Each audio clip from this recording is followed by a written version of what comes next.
Good afternoon. This is the black man who reads aloud. I'm spending the month of November on black studies. Yesterday we read about the freedom movement and the history of black studies. And one example that came out of the freedom movement was a book of poems from the Freedom School. And I am going to be reading those poems today. The foreword is by Langston Hughes. The book came from the Student Nonviolent Coordinating Committee in Atlanta, Georgia, published in 1965. It was compiled by Nancy Cooper, designed by Adrian Wilson and Lee Morton, composed by Packer Press, New York City, New York. In memory of Emmett Till. In the summer of the year of 1955, Emmett Till, 14 years old, was murdered in the state of Mississippi for allegedly whistling at a white woman.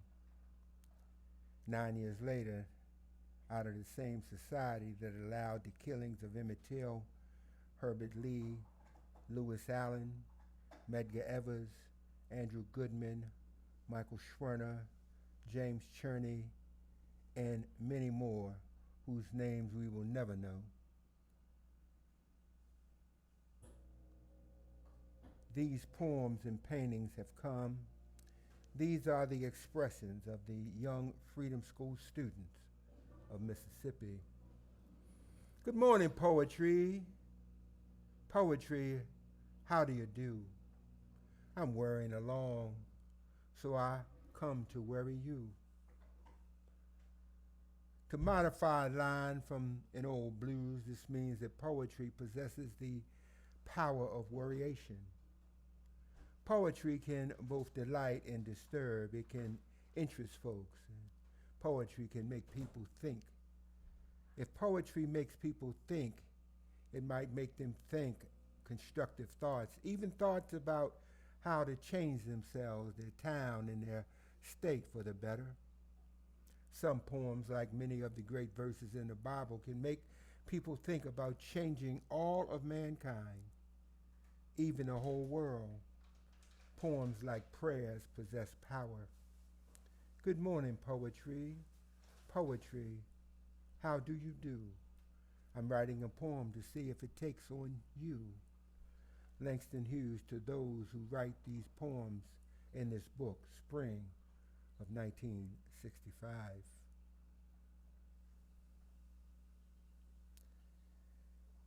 I am Mississippi fed, I am Mississippi bred. Nothing but a poor black boy, I am a Mississippi slave. I shall be hurled in a Mississippi, I shall be buried in a Mississippi grave. Nothing but a poor dead boy. By Ida Ruth Griffin, age 12, Harmony, Carthage.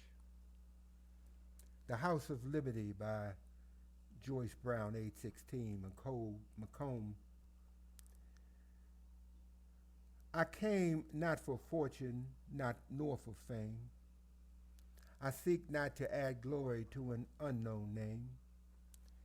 I did not come under the shadow of night. I came by day to fight for what's right.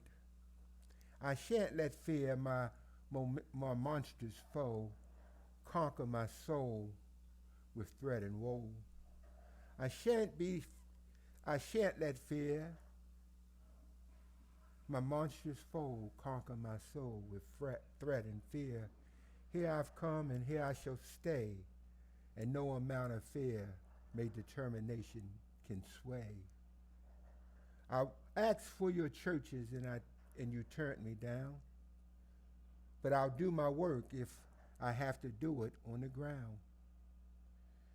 You will not speak for fear for being heard, so crawl in your shell and say, do not disturb. You think because you've turned me away, you've protected yourself for another day. By tomorrow surely must come, and your enemy will still be there with the rising sun. He'll be there tomorrow as all tomorrows in the past, and he'll follow you into the future if you let him pass. You turned me down to humor him. Ah, your fate is sad and grim. Well, even though your help I ask, even without it, I finish my task. In a bombed house, I have to teach my school because I believe all men should live by the golden rule. To a bombed house, your children must come because of your fear of a bomb and because you've let your fear conquer your soul. In this bombed house, these minds I must try to mold. I must try to teach them to stand tall and be a man when you, their parents, have cowered down and refused to take a stand. Written for the opening of the macabre Freedom School on the grass before the bombed out private home at which the school had been held. Lonely by Wilma Bass, Clarksdale, Mississippi. Outside it's raining and here alone I am. The wind is blowing, blowing as I gaze into my fire. My heart is slowly dying inside me, it's paining. And here I sit so alone, lonely, while outside it's raining, raining, raining. Fight on, little children, by Edith Moore, age 15, McCobe. Fight on, little children, fight on. You know what you're doing is right. Don't stop. Keep straight ahead. You're just bound to win this fight. Many hardships there will be, many trials we'll have to face. But go on, children, keep fighting. Some freedom will take hardship's place. Sometimes it's good to be hard. Sometimes the light will look dim. But keep on fighting. Don't give up. Don't get discouraged. Keep on fighting. Those chances seem slim in the end, and I know that one day the facts they'll face and realize we're human too, that freedom's taken slavery's place. Robert, could you give me a glass of water after you make your coffee? Thank you. It's amazing to hear these words 56 years ago from children who are now some in the grave, some elderly, but I hope they're still fighting. Our largest and smallest cities by Nettie Rhodes, age 14, Jackson, Mississippi. Large towns, small towns, vacant cities, busy cities, sports coats, night gowns, laughs, cries, sighs, pities. All these build our largest and smallest cities. Candy bars and grocery stores hold the hearts of our gay kiddies. In the gossip of our neighborhood biddies, loud cries, mumbled voices, teenagers small. Thank you.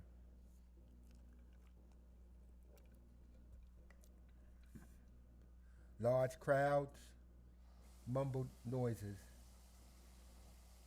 Teenagers and small kids' voices. Freedom riders, Jackson advocates, subscribers, neighborhood people, political bribers. Large towns, small towns, vacant cities, busy cities. Sports coats, nightgowns, laughs, cries, sighs, pities. All these build our largest and smallest cities. Who Am I? By Sandra Joanne O. Hattiesburg. Who am I? Let me see, am I a dog or am I a bee? Am I a maniac who's out of her mind? I think I know, and I'll tell you, I'm not the girl I used to be. Who am I? I have to know. So I'm going to tell it wherever I go. I tell it to men of all the land. I tell it to kids who shake my hand. I am free, and it shows to everyone all over the land. Who am I? I'll tell you now. I'll have to find words, but I'll tell it somehow. I'm a Negro who fought her best to earn her freedom and deserves to rest. So do as I did and you'll be free. Just don't hit back and you'll win your rest. A Leader by Roosevelt and Redmond, Anolia, the home where my friend Fannie Lou Hammer lived, age 16. A leader is a white mouth. I'll agree with him. A leader will not take a stand. He sits down and says, sir, yes, sir. I agree with him. A leader will not take a risk when everybody else is taking a big and great risk. He is a yes, sir. I agree with him.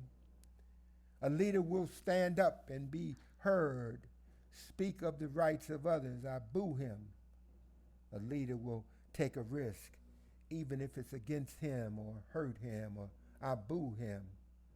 A leader will take many beatings and give his life. I boo him. He is a fool. Isn't it awful? By Edith Moore, another poem from Edith McComb, Mississippi. Isn't it awful not to be able to eat in a public place without being arrested and snarled at right in your face? Isn't it awful not to be able to go to a public library and get an interesting book without being put out and given a hateful look? Isn't it awful not to be able to sleep peaceful nights for fear you may get bombed because you want your rights? Isn't it awful not to be able to get your schooling where you please just because of your race, color, and creed? We cannot feel at ease. The Negro Condition.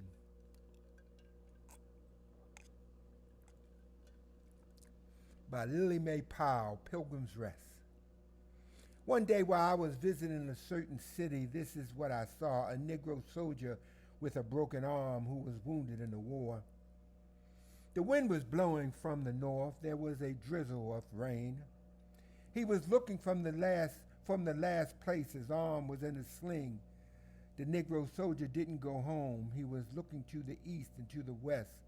His broken arm was in a sling. Why do they hate us? What has the Negro done?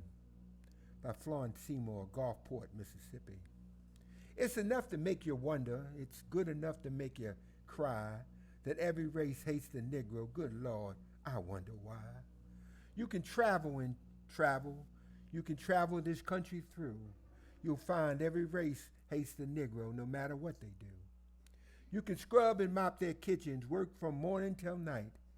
But every race hates the Negro and just won't treat them right. You can wash and shine their cars and have their meals ready when they come. Now tell me, why they hate us? What has the Negro done?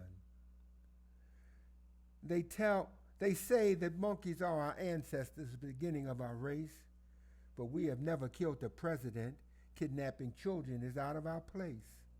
We are Jim Crowed on every corner and everywhere we go. Not only in the South, but clear to the White House door. We are Jim Crowed on the train and in restaurants when we want a meal. But they never Jim Crowed the Negro when he was on the battlefield.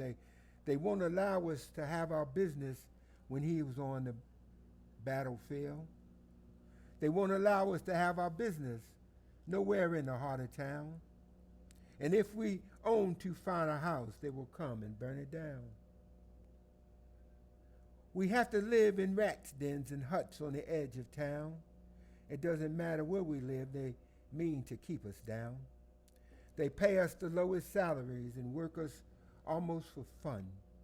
Now tell me, why do they hate us? What has the Negro done? What does freedom mean? By Madeline McGew, age 24, Hattiesburg, Mississippi. Whenever I think about sunlight and fresh air or peace in springtime, I think about men wanting to be free. There are men who want freedom all their lives and never get it. There are men who have freedom all their lives and never know it. But I think men who know they are free and try to keep other men get it show how precious freedom really is. It's powerful words. Because I'm Black by Ruth Phillips, Meridian, Mississippi. Sometimes I ask myself, why did I have to be born Black? And there are times when I feel as if I want to turn back. But then I ask myself again, didn't God put me here for a purpose? Then I know that's why I'm not going to be satisfied within the Negro circle.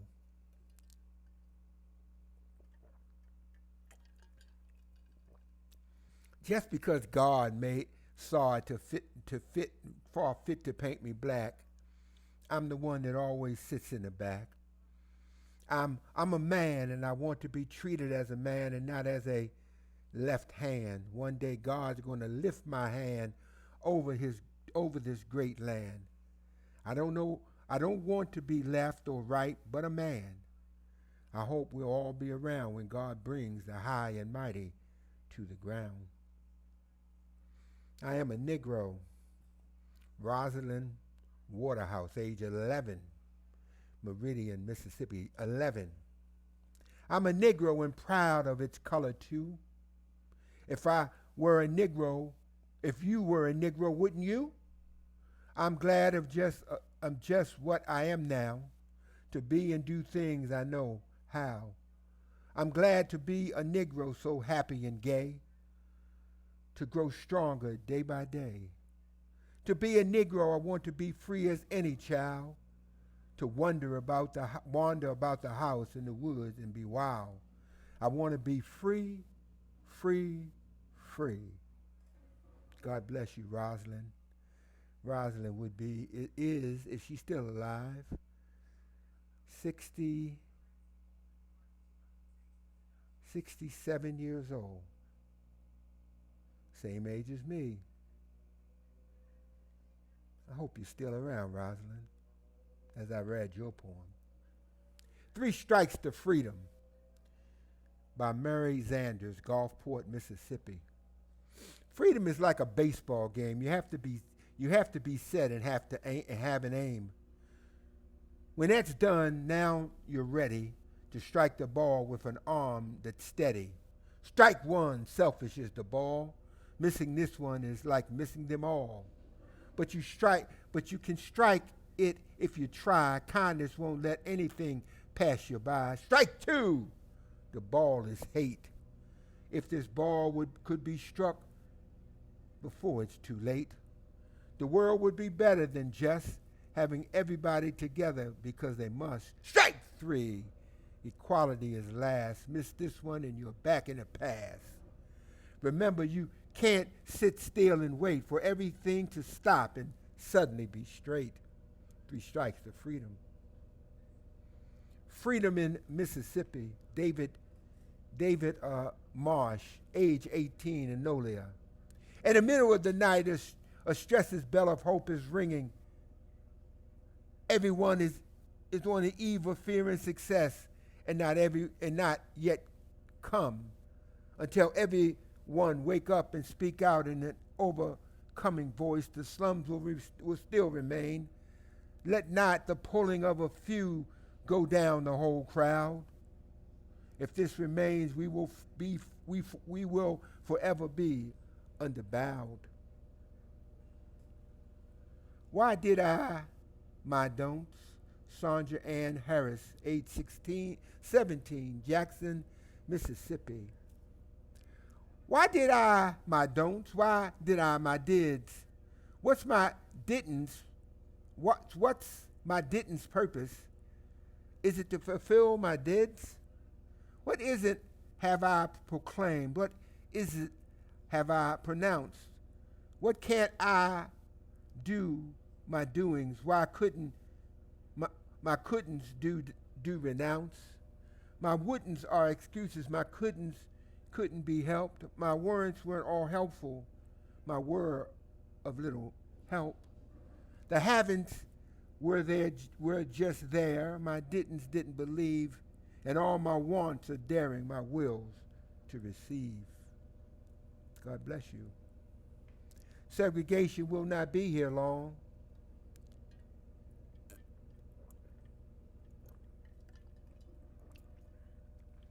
Segregation will not be here long. I will do my best to see it. And when it is gone, the world will be very full of equality. The people will sing and begin to shout, and everyone will know what it's all about. They will leap for joy with a sigh, praise the Lord. Some will cry, glory, hallelujah, blessed be. God is a just God for all eternity. For we have been bucked for such a long time. Being black was such a crime. When it's over, the world will see God made us brothers, even you and me.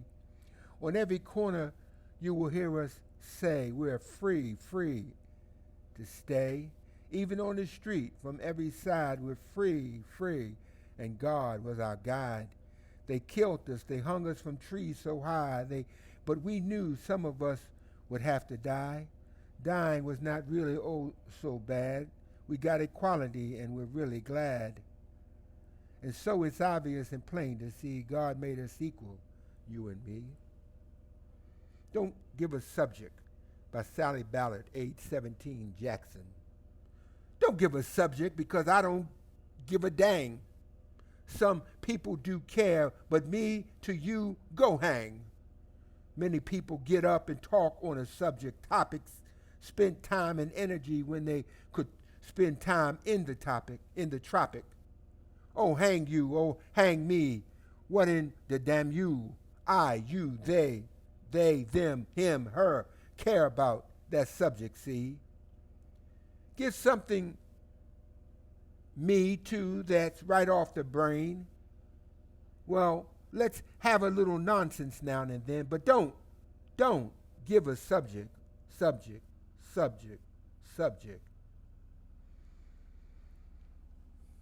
Linda, I once wanted to fill the earth with laughter. Once I wanted to fill the earth with laughter and ease the world for all its grief and pain, to make the world a marvelous place to live and all, as in the woods after a summer's rain. When I had finished, nothing would lack. I had not learned as yet my skin was black. The world would heed neither my help or desires. It doesn't care that comes from within. It silently sits and turns to me deaf ears, for it has seen the color of my skin. Time by Shirley Ballard, age 17. Time comes by so slowly, my mind reacts so slowly. How faint, how moody, how I feel. I love not, I care not. Don't love me. Let me live. Die, cry, sigh, all alone. Maybe someday I'll go home. Mr. Turnbull, Lorenzo Wesley, Milestone, Mississippi. I know a man who has no foe. His name is Mr. Turnbull. He's about 5'6". Every time you see him, he has a gun or a brick. And if you want to keep your head, then you better not come a-tripping around his bed. When he talks to you, his fingers talk too. Some people will never understand, but Mr. Turnbow is a good old man. August 23rd, 1964, by Aurelia J. Mitchell, Holly Springs. The day was still and sad. And in my little town, it was windy, dark, and wet. The day went on and on so slow, and how I wished it would end. Then it came on the radio that the president had been shot. Shot! I said, shot, said I. Oh no, that can't be true. But in the emergency room, they tried their mighty might to save him. But the hope was slowly dying away as the afternoon began to fade promptly away. Everyone just stopped and prayed. Their hearts skipped thump after thump as their throats began to lump with tears. Then the radio began to speak. He's dead. The President of the United States is dead. All was sad. A thunderbolt had hit our path. Eyes fell down, tears fell down. No one made a joyful sound. A knot curled in my throat, a knot that seemed to have not been broken. The phrase that hit us as if it answers our prayers. Why answer so deep and sad? Why an answer that does not a care, that has not a care? All these questions, all these answers to me. But no one else but thee. The next day was different, as different can be, for the flag was lowered at half-staff, you see. All that had happened the other day seemed to have been but a dream, some believing, some unbelieving, some starting and looking. This was the date the world cried. This was the date the world stood still. This is the date we'll never forget. Other Children by Arvastia Bowman, Milestone, Mississippi. Some children live in palaces behind an iron gate and go to bed in beds of gold whenever it gets late. Someday I'll travel round and visit every land and learn to speak the language of each child that each child can understand.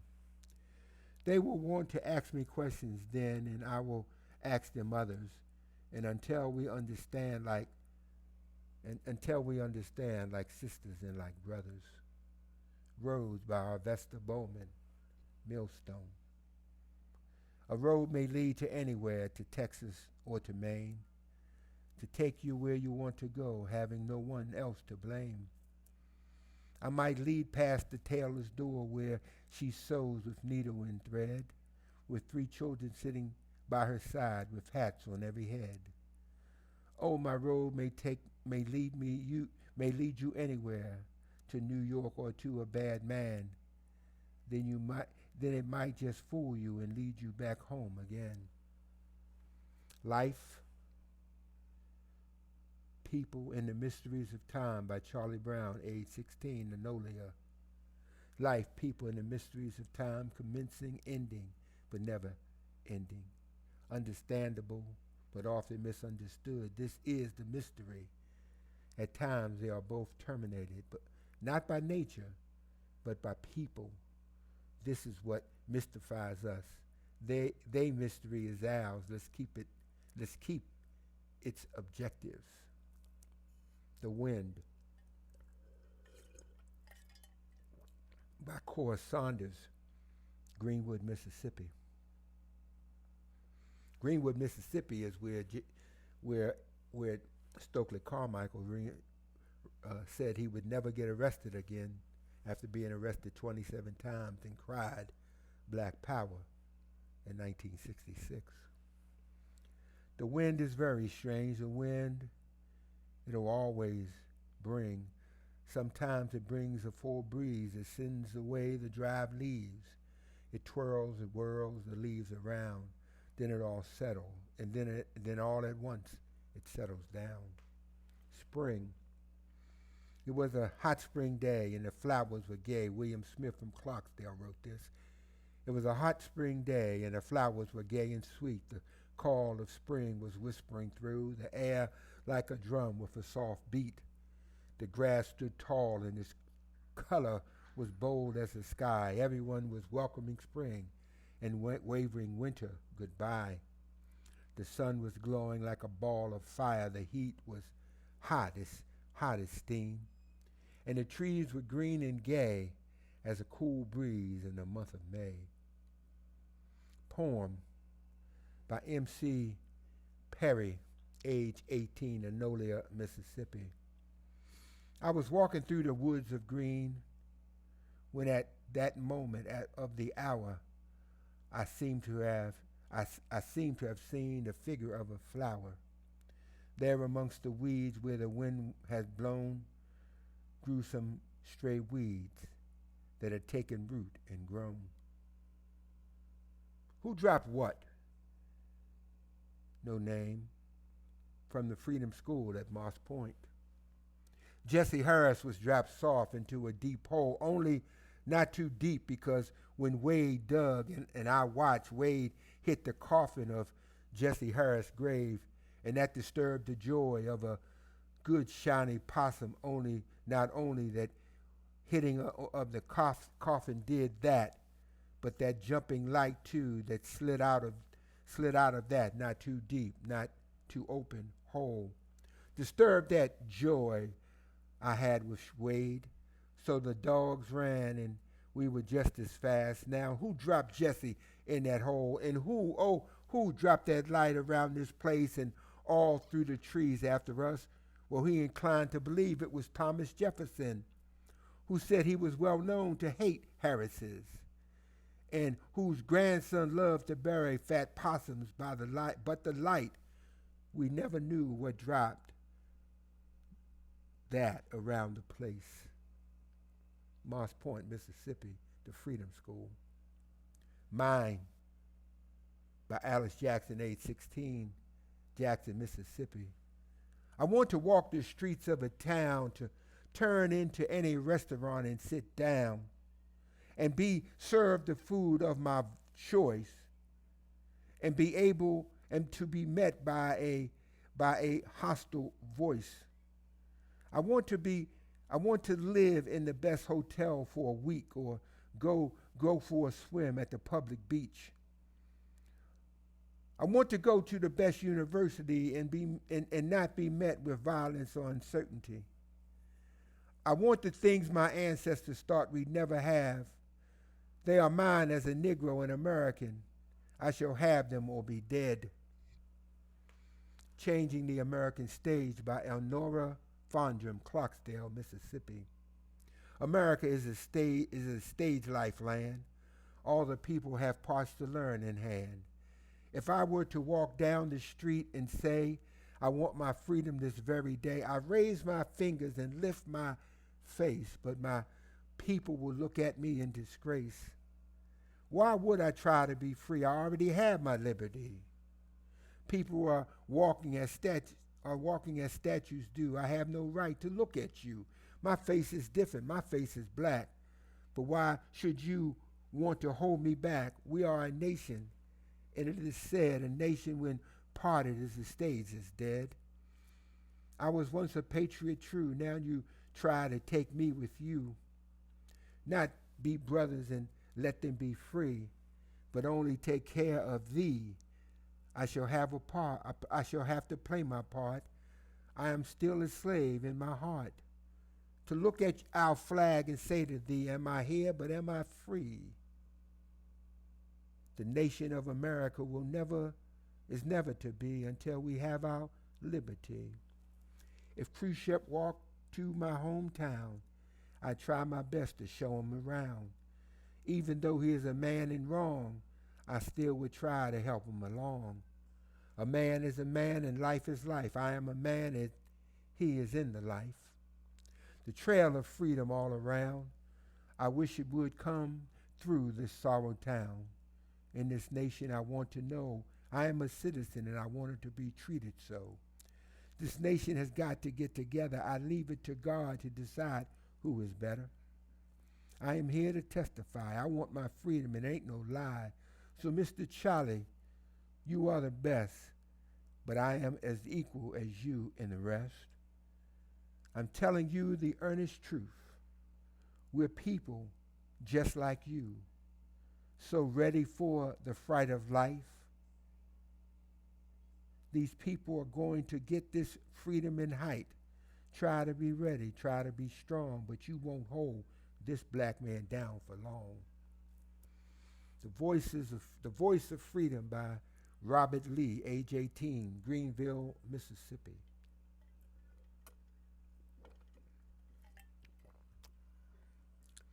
Robert Lee, age 18. I'm a voice that is heard everywhere. Every day I struggle to get segregation away from here. I am a voice that men call upon for unity, for brotherhood, for now, for eternity. I am the voice of freedom.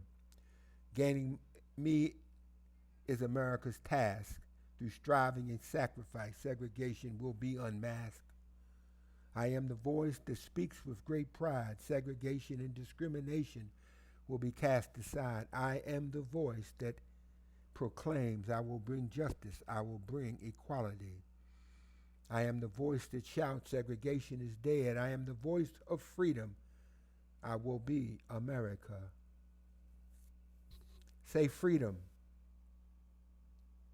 By Mitchell M. from Hattiesburg, Mississippi. There shall come a day when every man will say freedom. When your heart's desires, when your soul's on fire, say freedom. How my voice sings out above the loudest voice, say freedom. And as we conclude the reading of this amazing book from Freedom School, the words of our young black leaders from the freedom movement, I continue to do my study of black studies by reading this evening at 6 o'clock the history of black studies. Have a great day, and thank you for joining me.